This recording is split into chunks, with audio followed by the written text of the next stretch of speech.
My name is Morgan Linton, and welcome to the 7-part series in domaining. Well, in this first lesson, what I'm going to cover is what is domaining, or domain investing. And for those of you that are already familiar with domaining or already existing domainers, you might want to skip ahead to lesson 2. Also, for those of you who don't know me, I am the owner of the popular blog DomainFlipBlog.com, where I discuss ways that new and existing domainers can help increase the value of their own domain investments through monetization and development techniques. And I use a lot of the ideas that I use in my own flips to help educate my own readers in how they can make a really great profit on their existing domain portfolio. I have also written a book called Domain Flipping: How to Profit from the Domain Name Boom that is currently enjoying its run in its second year as one of the best-selling domain books online. So now to get started for the course. Essentially, in this first lesson, what I really want to cover is what is domaining. And there are many different terms of domain flipping or domain monetization or domain selling, but all I'm going to talk about in this lesson is the general category of domaining, and the best way to think of this is as domain investing. Now, for those of you that are familiar with real estate investing, there are a lot of similarities, and you'll notice a lot of times in this entire series I'll compare domain investing and real estate investing, and that's really because real estate investing is domain investing's closest analog. When you flip a house and you flip a domain name, there are a lot of similarities. When you invest in a house and you invest in a domain name, there are also a lot of similarities. So what is this term domaining? What does this mean? Well, domaining is defined as the buying, the selling, the development, or the monetization of internet domain names. Now, those are really 4 different distinct things, and there may be people that have other definitions, but this is the general definition you'll find online.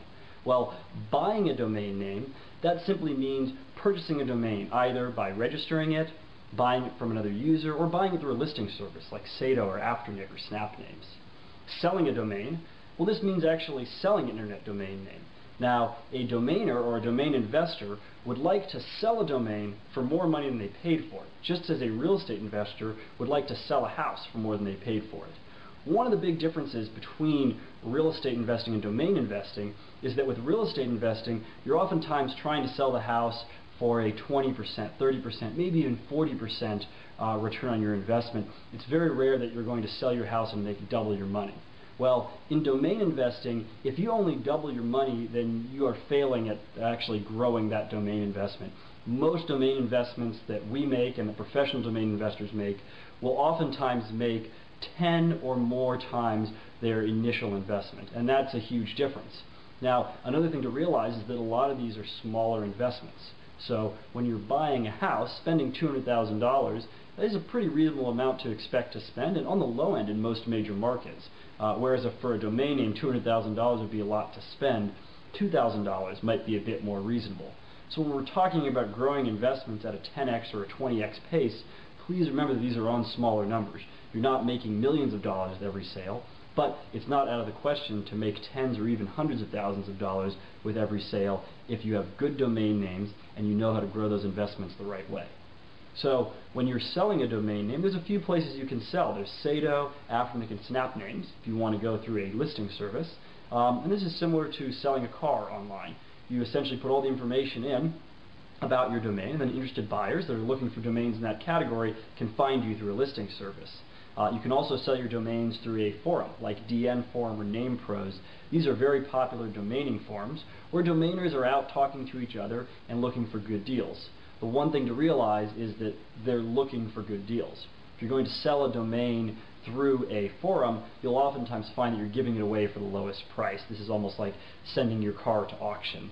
You're not going to get the highest price possible. If you sell through a listing service or through a private sale, that's usually where people get the most bang for their buck when developing and selling a domain name. So now I've covered buying and selling. Well, next is developing.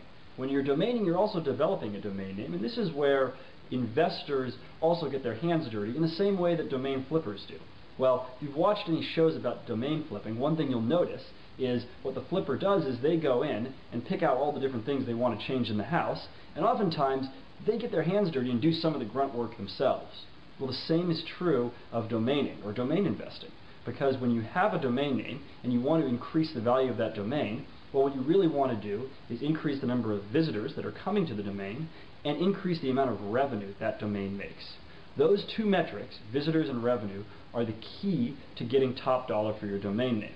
If your domain you think is the best name in the world, but it only makes $2 a month and only gets 200 visitors a month, that's not necessarily a successful domain. You may have a domain that you hate the name of the domain and you don't think it sounds catchy or interesting to anyone, but the domain makes $1,000 a month. And those types of statistics, specifically based around revenue or visitors, are what allow a domain to sell for a very high price. The key to that is development. And that's the same thing you do when you flip a house. You speculate, okay, well if I add this bathroom, if I add this upgrade to the kitchen, if I add a back deck, if I put speakers throughout the house, how does that increase the value of my home when I go to sell it? And the same is true of domain investing. Well, if I make a website and I add a members area, and I add a discussion section, and I add an area where members can upload and download files or exchange pictures, all those features that you add on are things that you're expecting will increase the resale value of the domain.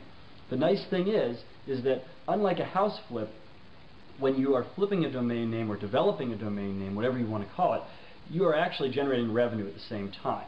Because while people are visiting your website and clicking on links or downloading or buying products, they're generating revenue for you. And the great thing is, the more revenue you make, the higher the value you can sell your domain for. And that really leads into the fourth criteria of domaining, which really is monetization. And this is not just developing a website, but developing a website that has a tool to monetize your traffic.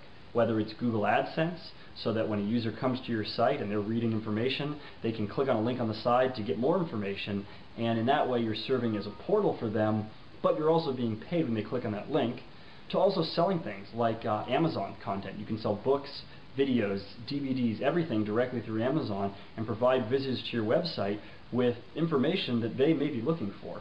Another way to monetize also is by selling banner ads, and this is very popular if your domain receives a lot of traffic. Suppose you have a domain that receives type-in traffic, which means that somebody just types it directly in to their URL bar at the top. Well, if that's how you're getting most of your traffic, that means you have a very targeted customer. You know exactly what your customer is looking for. You may be able to find advertisers that want to put their ad on your page, and this is another way that you monetize a domain name. And that's domaining. And that's looking at each of the different categories that are involved, but it's really all those steps that are involved, which is actually buying a domain name and developing it, adding on monetization so that you can actually have a domain that gets a lot of visitors, ranks well in search engines, and generates a good revenue, and then in the end, selling your domain name. Now, through this 7-part course, I'm going to go through every single step in this process and explain exactly how you do this. And I'm going to try to make this as accessible as possible to as broad a user range. Now, of course, if you have experience with HTML and Photoshop, you'll have an edge, but you don't need those tools to be successful in domaining right now. In fact, if you're a reasonably good writer, since content is king at the end of the day, and you'll see why later on in this series, you have a great chance at building up a very valuable domain portfolio. So that's the end of the first lesson. Thanks for listening. And if you'd like to check out some more tips and tricks, please check out my book at www.dnflipping.com. Once again, that's www.dnflipping.com. Thanks for listening, and I'll see you in part 2.